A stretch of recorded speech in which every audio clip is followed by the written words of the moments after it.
Olá, está começando o Multicidades. Nesse espaço, nós vamos debater os principais assuntos envolvendo as cidades. Eu sou Fernanda Esquiavo e fico com você a partir de agora, aqui na tela da Ubra TV.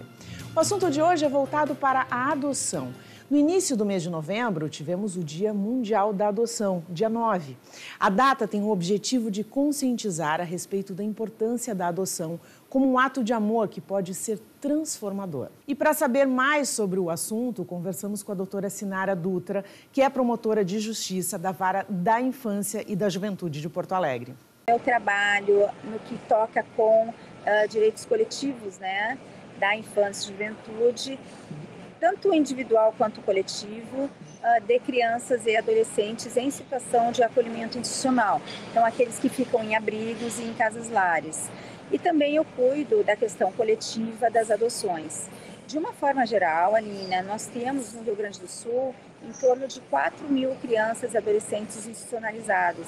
E apenas 15% deste número é que está apto à adoção, né? E daí a nossa dificuldade é que deste número dos aptos à adoção, apenas, eu vou te dizer assim, 5% tem menos do que 6 anos de idade. E a grande maioria dos habilitados no Brasil, e isso é um dado não só Brasil, como Rio Grande do Sul, também Porto Alegre, a grande maioria quer adotar crianças com menos de 6 anos de idade. Então, se nós pegarmos recorte Brasil, né? No Brasil são aproximadamente 33 mil crianças e adolescentes institucionalizadas. E, em contrapartida, nós temos mais de 35 mil habilitados à adoção. Da mesma forma que no Rio Grande do Sul, no Brasil, 15% está apto à adoção. E desses 15%, 95% tem mais do que 6 anos de idade. Em Porto Alegre, melhora um pouquinho o panorama. A gente tem 20% dos acolhidos. Aqui em Porto Alegre, varia de 750 a 800 acolhidos. E 20% deles estão aptos à adoção. Mas eles também, em torno de 95%, têm mais do que 6 anos de idade. Então, o nosso grande gap, a nossa grande dificuldade, e isso é panorama Rio Grande do Sul, Brasil, a nossa grande dificuldade é perfil de adoção. As pessoas querem adotar crianças com menos de 6 anos. E aí não entra, a questão de etnia não é preponderante, a questão da saúde sim. Então, como a busca se faz pela criança, ou seja, eu tenho uma criança apta à adoção em Porto Alegre. Primeiro eu vou buscar os habilitados de Porto Alegre, depois os habilitados do Rio Grande do Sul e, por fim, os habilitados do Brasil. Se não for possível, daí eu busco os habilitados internacionais, né, do estrangeiro. Aqui no Rio Grande do Sul não tem acontecido adoção internacional. Por quê? Porque o perfil do estrangeiro é igual ao perfil do brasileiro. E a gente sempre privilegia a adoção nacional em detrimento à internacional. Bom, mas tanto Porto Alegre, quanto o Rio Grande do Sul, quanto o Brasil, a nossa grande dificuldade, aí eu digo os entraves da adoção, né? Eu arrolaria 2 principais entraves. O primeiro deles é a idade. E daí a gente tem o segundo, ou seja, muitas vezes a criança ingressa no acolhimento com pouca idade, menos de 6 anos, mas a busca incessante por familiar, né, extenso. Então, por exemplo, a mãe não pode ficar com a criança, o pai também não. Se tenta os avós, se tenta os tios, se procura a prima, enfim. Se procura demais, se insiste demais na família biológica. E daí, então, o Ministério Público ingressa com uma ação de destituição do poder familiar que deveria tramitar em 120 dias, segundo o Estatuto da Criança e do Adolescente. Eu nunca vi uma ação de destituição tramitar por 120 dias. Sempre tramita por prazo maior. Então, muitas vezes a criança ingressa com menos idade e depois, mas acaba nesta busca por família e na tramitação da ação de destituição, acaba saindo da idade almejada. E geralmente a gente acaba perdendo essa criança, não consegue a colocação em família substituta. E aí vem uma outra grande preocupação nossa. Toda criança vai se tornar, por óbvio, adolescente, né? E o adolescente vai completar 18 anos e se tornar um jovem adulto. Quando eles completam 18 anos, necessariamente eles saem dos abrigos e das casas-lares. Eles deveriam ir para uma república. Em média, aqui em Porto Alegre, saem de 50 a 70 jovens. Eu tenho 12 vagas só numa república, parceira da FASC, né? A Fundação de Assistência Social e Cidadania. Então, a nossa grande preocupação é que eles se profissionalizem para que aos 18 tenham condições de forma honesta, digna, né? poder manter o seu sustento, né? Poder manter de forma lícita se manter por si, né? De forma independente. Esses jovens, aliás, não só os jovens, né? As crianças, os adolescentes, de regra eles têm, em razão das violências vividas, sofridas, muita baixa autoestima, eles têm defasagem escolar. A gente trabalha muito a lógica do 0 aos 14, um turno na escola, um turno no serviço de convivência e fortalecimento de vínculos. Completou 14 anos, carteira de trabalho e previdência social, porque eles aos 18 anos vão sair, né? E a gente precisa que eles estejam profissionalizados. Então, eu já aproveito esse espaço, Alina, para conclamar as pessoas jurídicas, né, que tenham cota de aprendizagem profissional, que cumpra sua cota com o jovem do acolhimento, porque é a forma de nós podermos oportunizar uma vida digna para eles. A gente sabe que aqueles que não forem profissionalizados e que não estiverem trabalhando aos 18, eles vão, de duas uma, ou viram morador de rua ou vão para as facções, né? Então a gente tem que trabalhar uma outra linha que é de realmente fortalecê-los, né? Fortalecê-los para que eles possam estudar, para que eles possam realmente ingressar no mercado de trabalho, para que sejam cidadãos de bem, né? Cidadãos que atuam licitamente, que promovam o seu sustento licitamente. Quando a gente tem uma criança em situação de vulnerabilidade, e cabe a todas as pessoas, né? A Constituição Federal e o Estatuto da Criança e do Adolescente, a Lei Henri Borel, eles são claros. O cuidado de criança e adolescente é de todos, sociedade, família, Estado. Então, sempre que uma criança está numa situação de risco, de vulnerabilidade, se aciona o Conselho Tutelar tenta resolver o problema aplicando medidas protetivas. Quando não resolve, aciona o Ministério Público, que exaure as medidas protetivas, orientação aos pais, encaminhamentos de saúde, principalmente de saúde mental, encaminhamentos de educação, enfim. Não conseguiu resolver, o Ministério Público ajuiza a medida de proteção, que é o acolhimento. O acolhimento ele pode ser institucional, em abrigos e casas-lares, ou familiar, em família acolhedora.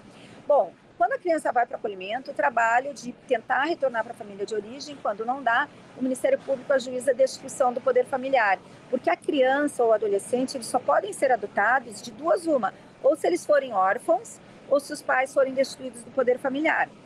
Outra forma também de poderem ficar aptos à adoção, então veja, vão ser aptos à adoção quem for órfão ou quem os pais forem destituídos do poder familiar.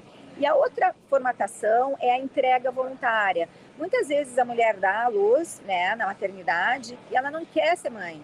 Então, o que ela tem que fazer? Ela tem que saber que é possível ela procurar o juizado da infância e juventude, e ela pode noticiar na própria maternidade, ela pode noticiar durante o pré-natal ou quando der à luz, dizer assim, olha, eu não quero exercer a maternidade. Ok, não é crime, é um ato de amor você reconhecer que não quer e encaminhar para um daqueles 35 mil, né, que querem, né, pessoas, não necessariamente casais, mas pessoas que queiram formar família por meio da adoção. São famílias, são pessoas que já foram avaliadas por psicólogo, por assistente social. Então, estão aptas as crianças destituídas do poder familiar, órfãos, ou aquelas que a mulher dá à luz, vai no juizado da infância e juventude e abre mão do poder familiar. É a entrega responsável, a entrega voluntária. É um ato de amor, a mulher não vai ser julgada por isso. Claro que antes de abrir mão, ela vai conversar com o psicólogo, com o assistente social, ela vai ser orientada. Se a questão for financeira, a gente pode dar suporte, pode e deve dar suporte. Não é uma questão financeira que vai impedir uma mãe de criar o seu filho. Mas às vezes a mulher não quer e ela não é obrigada, né? E torno a dizer, ela não vai ser culpada por isso e ela, inclusive, não é obrigada a informar quem é o pai. Ela pode nem saber quem é o pai, ou pode saber e não querer informar, e ela não é obrigada. Então, ela abre mão do poder familiar e essa criança vai para uma família habilitada para adoção. Então, em resumo, de todas as crianças institucionalizadas, né, as que estão aptas à adoção, ou seja, as que são órfãos, cujos pais foram destituídos do poder familiar, ou que a mãe e o pai, quando é pai conhecido, abriram mão do poder familiar, estas estão aptas à adoção. Às vezes, Alina, quando é um caso assim muito evidente de que aquela mãe, aquele pai não tem condições de exercer o poder familiar, que a sentença, muitas vezes ainda não prolatada, é 99,9% de que vai ser julgada procedente a ação de destituição e que o Tribunal de Justiça, em segunda instância, vai manter aquela sentença, às vezes, em casos muito pontuais, os juízes deferem liminar e desde já, antes mesmo do trânsito em julgado, ou seja, de terminada a discussão acerca do poder familiar, é feita a colocação de criança em família substituta. Claro, sempre aguardando que termine o processo de destituição do poder familiar. Mas então, situações como abandono de bebê em maternidade, a mãe some, não se sabe onde anda, ou aquela mãe que já deu à luz a diversas crianças e todas elas foram encaminhadas para adoção porque a mãe ou tem problemas mentais e não se trata, ou é usuária, enfim, né? N questões, mas, ou simplesmente a mulher não quer, né? Não quer e já abre mão. Mas, enfim, nesses casos onde ainda a mulher não abriu mão, mas que evidentemente a criança não vai ficar com a família de origem, nesses casos é possível a liminar, mas torno a dizer, é feita uma audiência antes, é orientada a pessoa, esclarecido que é 99,9%. Ainda existe um percentual muito pequeno de que o tribunal entenda diferente e daí a criança tenha que voltar para a família. Eu ainda não vi acontecer, tá? Mas torno a dizer, isso é muito pontual, são casos muito extremos. A regra é primeiro esperar tramitar a ação para depois fazer a colocação em família substituta. É um aplicativo de celular, iOS, Android, chama a app Adoção RS. Por esse aplicativo, todos os habilitados no Brasil e no exterior conseguem visualizar crianças e adolescentes aptos à adoção, que já se esgotou o sistema nacional, ninguém tinha interesse. Então, são vídeos de até 1 minuto, são fotos, são cartinhas, né? Que o habilitado, está lá habilitado para uma criança pequena, acessa o aplicativo, visualiza, se encanta, muda de perfil e adota a criança. Ou mantém o perfil da criança pequena, mas também adota aquela criança com mais idade. Muitas vezes ali a gente tem grupos numerosos de irmãos, por exemplo, um grupo de 5, 6 irmãos. É difícil uma família conseguir receber 5, 6 crianças. Então, nestes casos, a gente faz a desvinculação, ou seja, vamos pensar que sejam 5, 2, 2 e 1, 2 e 3, ou 1, 1 e 1. Claro, sempre com uma prévia avaliação psicológica, verificando a possibilidade de fazer a desvinculação para que esta criança, este adolescente, tenha a oportunidade de ter uma família. Mas então, o aplicativo Adoção RS, tá? É um dos projetos de adoção tardia. Nós temos feito a Corrida pela Adoção, onde a gente dá visibilidade para essa questão da adoção tardia. A gente fez agora, recentemente, em novembro, a exposição na Assembleia Legislativa. O Tribunal de Justiça tem o Busca Ser, que é uma planilha, daí sem imagens, né? Onde tem dados de crianças aptas à adoção. E até com base no nosso Adoção RS, no nosso aplicativo, o Conselho Nacional de Justiça criou o Buscativa, que é justamente isso, colocar vídeos das crianças para que os habilitados visualizem e talvez mudem o interesse, né, de perfil de criança para adotarem. Né? Nós temos outros projetos, como Adote um Pequeno Torcedor Tchê, que são as crianças nos estádios de futebol. Esse projeto está um pouco parado. Tem um projeto que tem acontecido, que é uma missão de versão, ou seja, Dia do Encontro. Começou com missão de versão, que foi uma proposta da Marcela Bertolucci, uma estudante do Colégio Farroupilha, que era de reunir os habilitados aptos que estão aguardando a criança pequena com com as crianças e adolescentes que estão na fila aguardando, que tem mais idade e por isso não dá aquele match no sistema. Numa tarde lúdica, às vezes eles mudam de ideia, os habilitados. Começou com missão de versão no Colégio Farroupilha, em Porto Alegre, e o Judiciário reconheceu a efetividade e criou o Dia do Encontro. Então, o Dia do Encontro é isso, são encontros de habilitados com crianças aptas, que não do perfil, senão já teria havido, né, a vinculação, como a gente chama, mas a forma de que presencialmente, em contato, os habilitados mudem de ideia. Então, a gente vem fomentando programas de TV, reportagens. Teve também um projeto de uma emissora de TV que mostrava as imagens das crianças aptas, justamente tentando fomentar o interesse do habilitado por aquelas crianças reais, as crianças que estão lá aguardando a oportunidade de uma família, né? Uma inteligência artificial, tá? Que que justamente conversa com a pessoa que está pensando em se habilitar, a pessoa que já está habilitada, está na fila de adoção, ou a pessoa que já adotou, tem vergonha de fazer algum questionamento para um técnico, né? Então, conversa com a nossa inteligência artificial. Eu vou mandar para a produção o link de acesso. Então, como é que você faz? Você acessa e daí você escreve a sua pergunta, quaisquer perguntas, tá? Não tem juízo de valor. Isso é legal, porque você pode acessar 24 horas por dia, não fica o registro de quem acessou, não fica o questionamento de quem acessou, e os dados são oficiais, são do Conselho Nacional de Justiça e do Conselho Nacional do Ministério Público. Parceria com a ELO, que é um grupo de apoio à adoção aqui do Rio Grande do Sul, que faz a preparação para adoção. E também a segunda informação que eu quero trazer é que todos eles saem aos 18. Então, se quem nos assiste é empresa que tem cota de aprendizagem profissional, enfim, a forma de nos auxiliar é cumprindo a sua cota com o jovem do acolhimento, porque, torno a dizer, eles vão completar 18 e vão ter que se manter de forma independente, né, sem o apoio de uma família, sem o apoio de ninguém. O Multicidades faz agora um rápido intervalo, mas a gente já volta, não sai daí.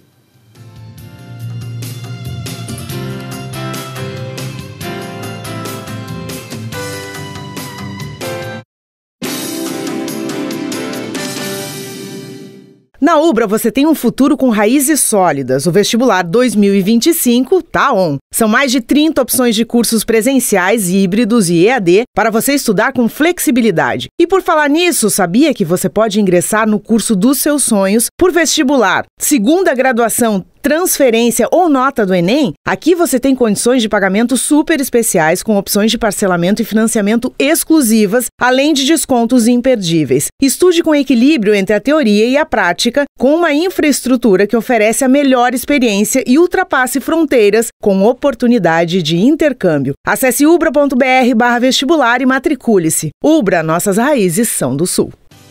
Estamos de volta com Multicidades e a gente continua falando sobre adoção.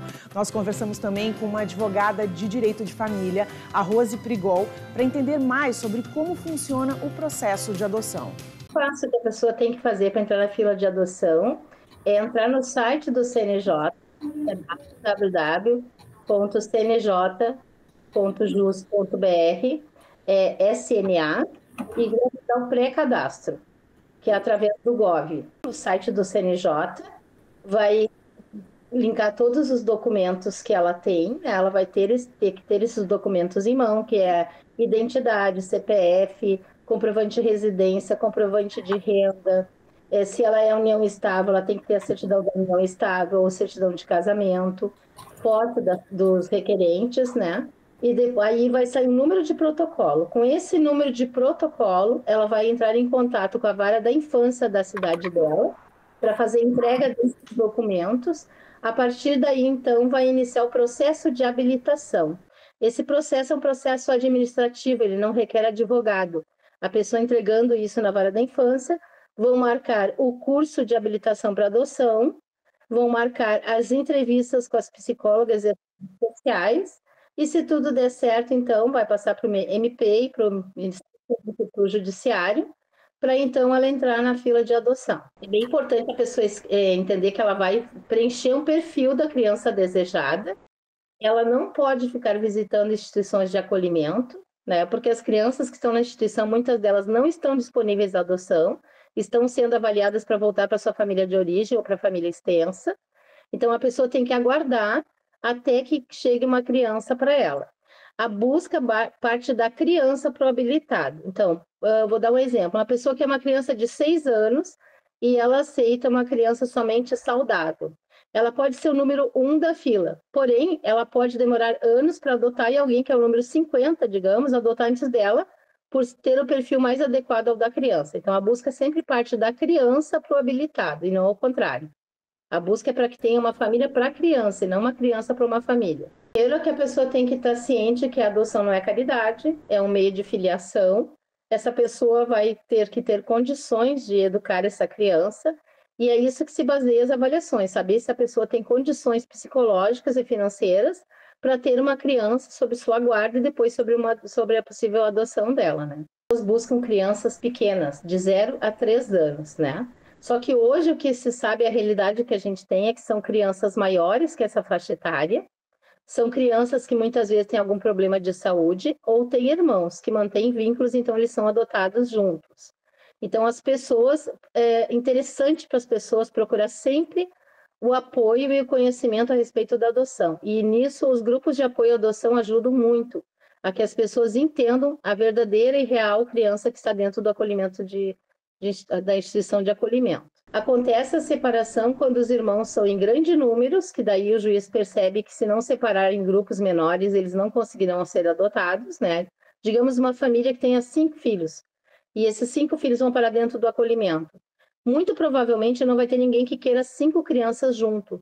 Então, às vezes, o juiz, por entender que é o melhor interesse da criança, ele acaba desmembrando em grupos menores para que todos tenham condições de serem adotados. Na verdade, não tem um número exato, né? Às vezes tem 3 irmãos, sendo que um tem 15 anos, 16 anos e os outros são menores, então a juíza ou o juiz separa os menores em uma família e o maior em separado. A partir dos 18 anos, ela tem que sair do acolhimento. Então, ela é preparada para a saída dela do acolhimento, mas a gente sabe que é muito difícil aqui fora para alguém que passou a vida toda no acolhimento se manter, ter uma estrutura razoável aqui fora, né? Então, isso é um complicador para quem sai do acolhimento aos 18 anos. Mesmo que elas estejam preparadas para a criança que vai chegar. Não importa a idade da criança, quem adota está adotando um livro de páginas já escritas, que precisa de muitos cuidados. A família precisa de terapia, a criança precisa de terapia, então tem todo um contexto que envolve a adoção.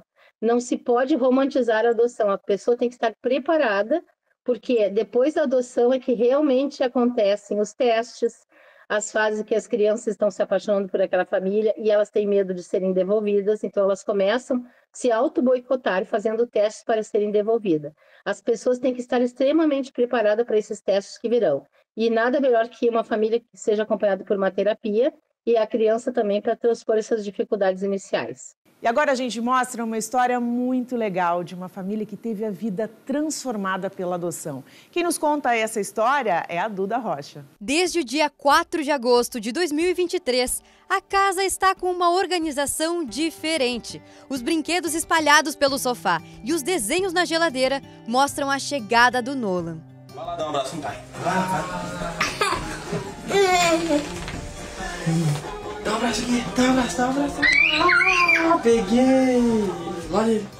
No nosso caso, nós ficamos 5 anos na fila da adoção, né? Foi um processo longo, mas a gente entende que, pelo perfil que a gente estava buscando, é um tempo mais ou menos necessário, né? E eu acho que quando chegou, foi a realização do nosso maior sonho, né? A nossa vida mudou completamente, ter uma criança em casa muda completamente tudo, a gente dá mais risada, a gente se diverte com o descobrimento, né, do Nolan, com as coisas da vida, de ensinar as coisas para ele, as emoções dele. O Nolan chegou com 1 ano e 1 semana. Foram 5 dias de adaptação até ele se mudar para a casa dos pais. Hoje, ele já tem 2 anos e 3 meses e foram muitas descobertas nesse tempo. O Nolan não sabia andar, não sabia falar, não sabia nada. Então, assim, tudo foi com a gente que ele foi aprendendo e a gente foi aprendendo com ele conforme ele ia se desenvolvendo, né? Hoje tu já viu que ele é uma criança bem ativa, ele pula, ele adora correr, onde tem um espaço para ele correr, ele vai estar correndo, sabe? Ele é uma criança muito alegre, muito ativa e tudo que ele foi aprendendo a gente pôde acompanhar. Isso foi muito legal nesse processo da adoção, porque poderia ter vindo uma criança já um pouquinho mais velha, que daí já soubesse tudo isso e não teria sido nós dois que teríamos ensinado. O Nolan viveu os primeiros meses de vida em um abrigo com 24 crianças, na capital. Por lá, ele teve poucas experiências fora do local onde morava. Agora, com os pais, não faltam oportunidades para desbravar o mundo. Fim de semana a gente tenta ir em parque, em shopping quando está chovendo, para ter alguma área.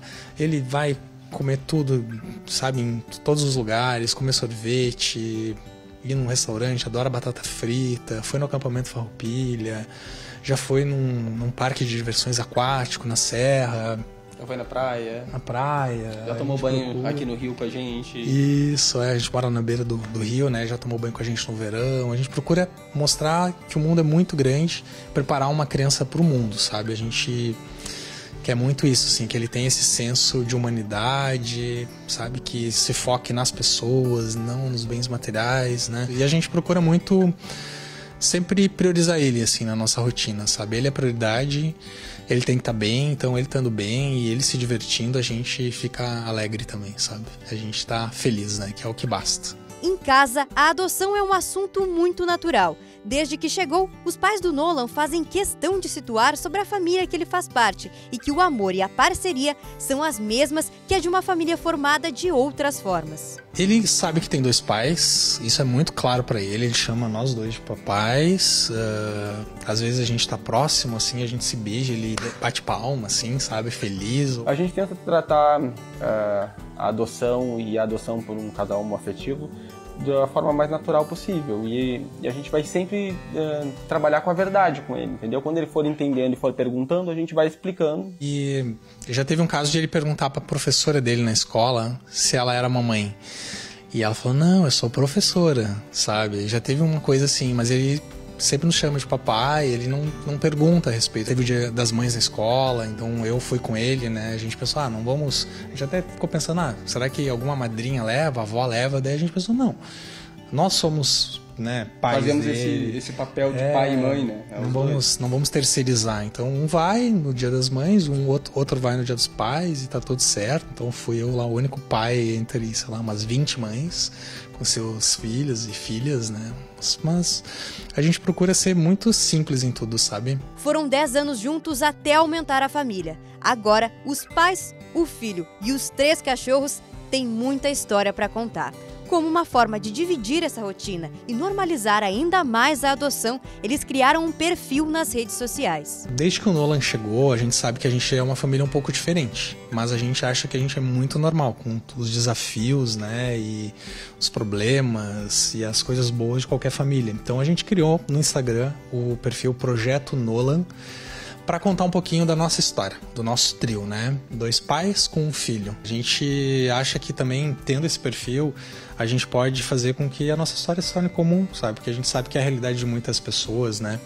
Então, quanto mais a gente se expor um pouquinho, mais esse tipo de família fica normal, fica natural e é como é, sabe?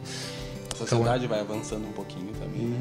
Eu acho que já avançou muito, mas ainda pode avançar mais um pouquinho. Sim. E a gente quer mostrar que a gente é uma família bem normal, sabe? Com seus erros e acertos, problemas e também as coisas boas, né? Como é que a ovelha faz? Mé! Vamos ver o que mais que tem. Cadê o cavalo? Aqui. O cavalo! Como é que faz o cavalo? Cocô. Ó o cocó aqui, né? Multicidades de hoje vai ficando por aqui. Você pode ver esta e outras entrevistas no YouTube da Ubra TV. Tchau, tchau.